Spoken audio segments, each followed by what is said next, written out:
Hey everyone! Today we're going to be talking about the Jon-ik TP9 SFX in 9mm. Now, just like we usually do, Zach is going to give you some of the details of the firearm.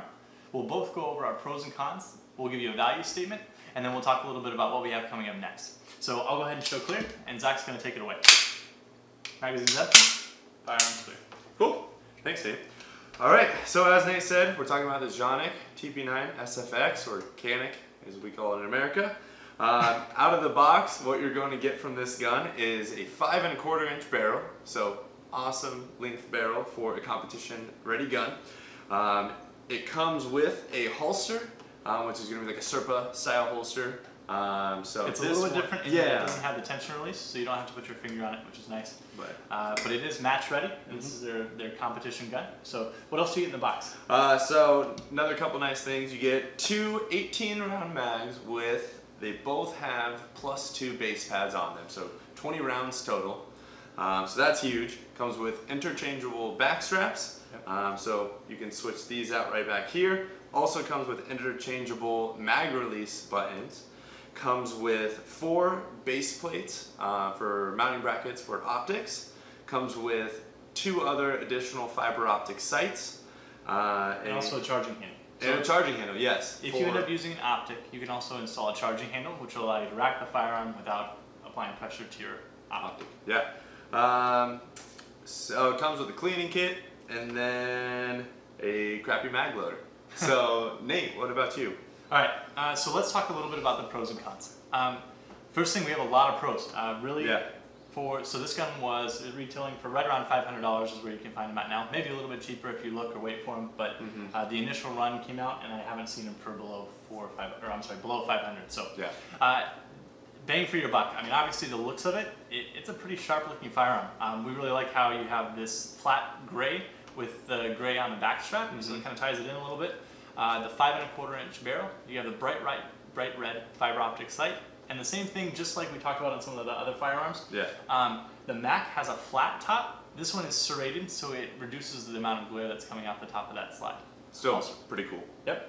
So tell me, what's your favorite thing about it? What do you like best? So, probably best for me out of the box is just a really comfortable gun. I've owned the Canik TP9 V2. Yeah, would be the version that I've owned before this.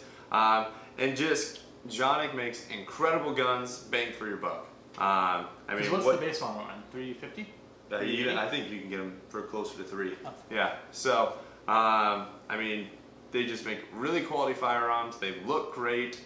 The triggers are always awesome out of the box. You get a crud ton of stuff with it in the box where you pretty much have everything you need. Multiple magazines, a holster, so on and so forth. So. Personal favorite out of the box, the fiber optics on these are really nice. They're really small fiber optics, so. Well, they're worn tactical, so they are made red. Okay. Yeah. Yep. You're not getting some off-brand or some company made. These are worn tactical sights, so they have that flat black rear sight and then a single red fiber optic front sight, which is interchangeable with green, which is also in the box. Yep. And then the trigger is nice out of the box. It's not the best trigger I've ever felt, especially from Jon-ik, but we've done a couple pulls with it. It's consistently come in around 4 pounds for us, but I've seen videos online where people were saying they were getting 3.14 and close to 3.5 pounds. High? Yeah. But Nate, what are some of your pros? Okay, so my favorite thing about this gun is when they say match ready, it's match ready. Yep. We talked about this a little bit with our Mac 3011. We'll throw a video up there if you want to take a look. But this one, you get 2 20-round magazines, which most stages in USPSA or IDPA, you can finish a stage with 40 rounds.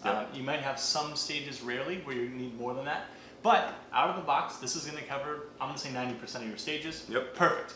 It also comes with a holster. It's not the best holster in the world, but at the same time, it's a holster. We didn't have to make one, we didn't have to buy one, we didn't have to spend an extra $30.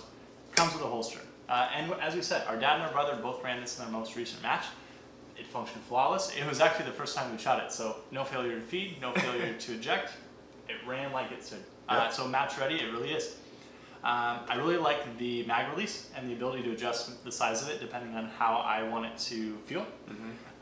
We've seen videos of guys accidentally bumping it, so if you're running into that where you're accidentally dropping your mag, just maybe make it one of the smaller sizes. And or you can take off the adjustable sizes and it's just like a standard serrated mag release. Yeah, that's true. So there's no sense if you need it even smaller than that, you can just take off the attachment altogether. Yeah. All right, so let's talk a little bit about cons. Do you have any cons? Yeah, so I think con, like we mentioned a little bit earlier, is the trigger. It pulls a little further back. Actually, I'm sorry, it breaks a little further back than I think it should. So it's got quite a bit of uptake, and then the trigger finally breaks. I think it could be a little bit smoother of an uptake, but other than that, again, it's a pretty nice trigger. Another thing, and this is small, it just doesn't have a mag well.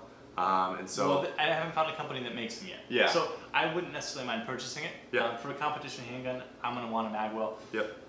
But I haven't found one that makes one yet. So yeah.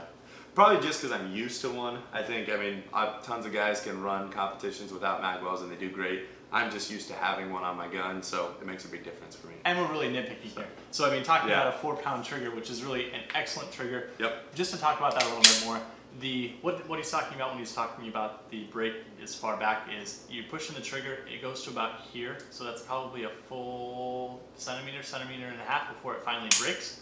Now the great thing about it is the reset is extremely short, so there's very minimal uptake, and then the trigger's ready to fire again. Yeah. So when you're in a competition and you're firing, as long as you're keeping your trigger finger back and allowing that minimal reset, you're able to get really quick follow-up shots. It's just that initial shot. It's a little bit more of a take-up than we're used to. Yep. The only other con that I really have are the screw for the mag release button doesn't have any type of Loctite, which is understandable because you're going to want to change it. But make sure you throw on some blue thread lock when you finally get the size that you want. Otherwise, after a few shots, that does tend to get loose. I haven't had one fall out, but I did notice that if I would have shot maybe another 50 rounds, I probably would have lost the screw. They do give you extras, which is nice, but save yourself a screw, use Loctite. The only other thing that I really have any problem with is out of the factory, ours does shoot a little left. I'd say about ½ an inch at 10 yards. Well, maybe probably 15, 20 feet. Anyway, they're non-adjustable, meaning that there's no screws or anything where they're easily adjustable. We'd have to take this to a gunsmith to get them to do the minute adjustments that's needed. For the time being, we're just going to let it be, and we're just going to know that it shoots a little bit left. And, or just install optics on it. We might do that too. So anyway, at the end of the day, I'm pretty comfortable saying for a value statement, best handgun that you can get for $500. Oh yeah, absolutely. Really so. And I'm almost willing to say that even if you don't shoot competitions, it's still the best handgun you can get for $500. It gives you everything you need for $500. Right, because if you're going to the range and you're just plinking, you're having fun, you've got a great trigger, you've got great sights, you have 2 20-round magazines. You got your holster. Yeah. You have the option to add optics on it. Right. I mean, literally gives you everything you could need to start out of the box for $500. Right. And there's not a lot of guns that do that. No. I own a Springfield, he owns an M&P, and you just don't necessarily find the same value for the same amount of money. So at the end of the day, really awesome. Yep. So as far as kind of what's next for us, we're going to start shooting more matches because we realize we've done a lot of talking and haven't necessarily shown you, how we look at matches, because at this point we could just be making it all up. So we will get some more videos about shooting some matches coming up here soon. We'll throw some videos of our dad and our brother shooting their first match. And really, we just thank you guys for watching. Yeah. Like, subscribe, comment, guys. Let us know how we can improve. And thank you very much for watching. Yeah, appreciate it. Have a great go. Have a good one. What are you... Help me clean this stuff up.